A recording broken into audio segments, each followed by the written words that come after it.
With virtually no radio airplay, Metallica's Ride the Lightning album peaked at number 100 on the Billboard chart, an astonishing accomplishment given the lack of industry support.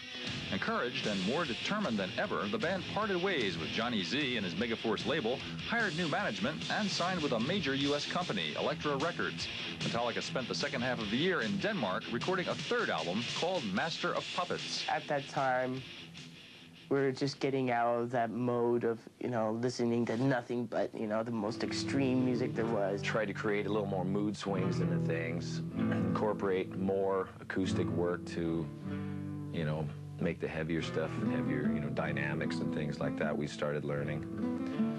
Harmonies, which Cliff was really good at. He took music theory. He was basically teaching, at least myself, a lot about harmonies and how they intertwine, how they work together. You all know Cliff Burton over here? When we heard we got the Aussie tour, it was like, ooh, here we are, this is it. Things are going real well. 55 minutes, all our stage set up. It's real cool. We'd get up and at sound check, we'd be doing, Black Sabbath songs, and God, maybe tomorrow he'll get up and sing with us or something, Things were rolling along. I mean, Master of Puppets went like top 30 album, and the Kill 'Em All and Ride the Lightning like re-entered Billboard charts, and we had like all 3 albums on at the same time, and there was a lot of things going on.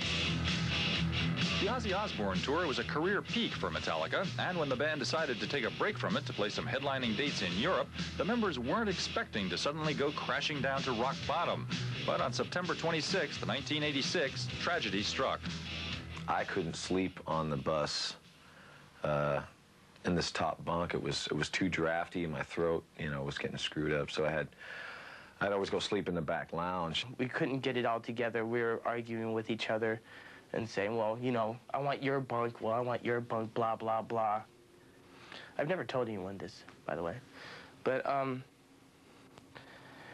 manager said, well, why don't we just draw cards? We said, sure. So we shuffled the cards, said highest card gets first choice of bunks.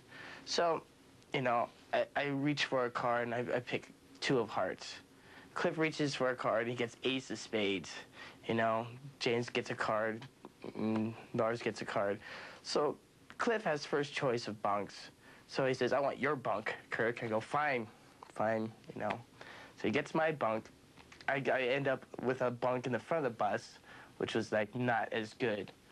And that night the accident happened, and it was a horrible thing because Cliff was in my former bunk. What happened that night was that the driver supposedly hit a patch of ice, and the bus skidded. It shattered the windows, and Cliff got thrown out of the bus, and the bus landed on top of him. And when it actually happened, I got thrown out of my bunk and knocked unconscious for like 3 or 4 seconds. And when I came to, I heard everyone screaming, but I didn't hear Cliff. And I instantly knew something was wrong because I didn't hear him. And I got out of the top of the bus, because there's an emergency hatch at the very top of the bus. And I turned around, and there was Cliff. And I just said, oh, my God. And I walked away, and I was in absolute shock. And I was delirious. I was in shock. I was hysterical. Everyone was screaming and crying. It was too unreal to just deal with. It was like, this doctor came into the room that I was in the hospital and told me that our bass player had died. And it was just too unreal.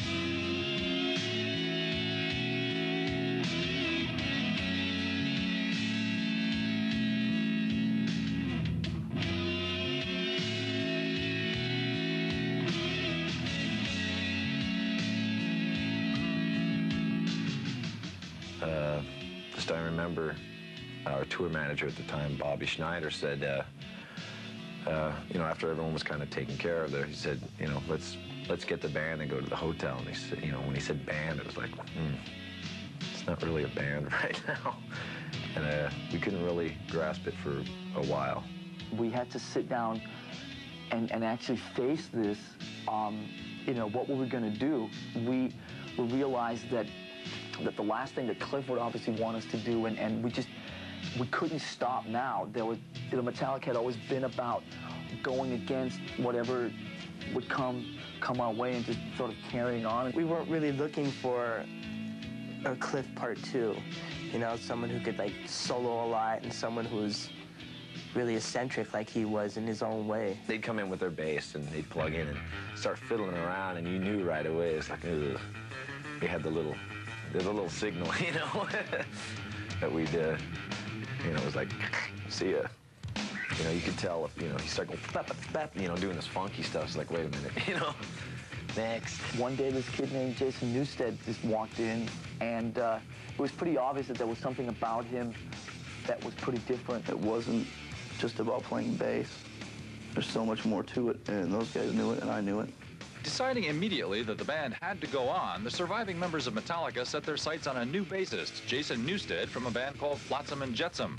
They chose their local hangout, Tommy's Joint, to tell him the good news. I guess that was part of the test, too, was to see if I could kind of hang and have, you know, beers and keep myself together. So me, James, and Kirk kind of ended up meeting in the bathroom up here, and we were standing there relieving ourselves and basically looked at each other and said, is that the guy? And we just kind of all just, you know, nodded and said, yeah, that's him.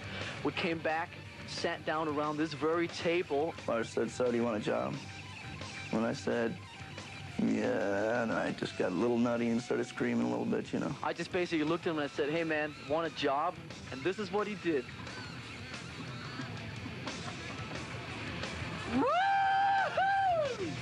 Scared everybody out of the establishment.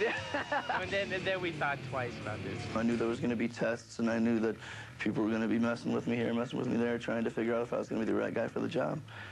And that's certainly what happened. And it came from all ends, you know. It came from crew guys and friends and family and whatever. But stuck it out, and here we are 6 years later.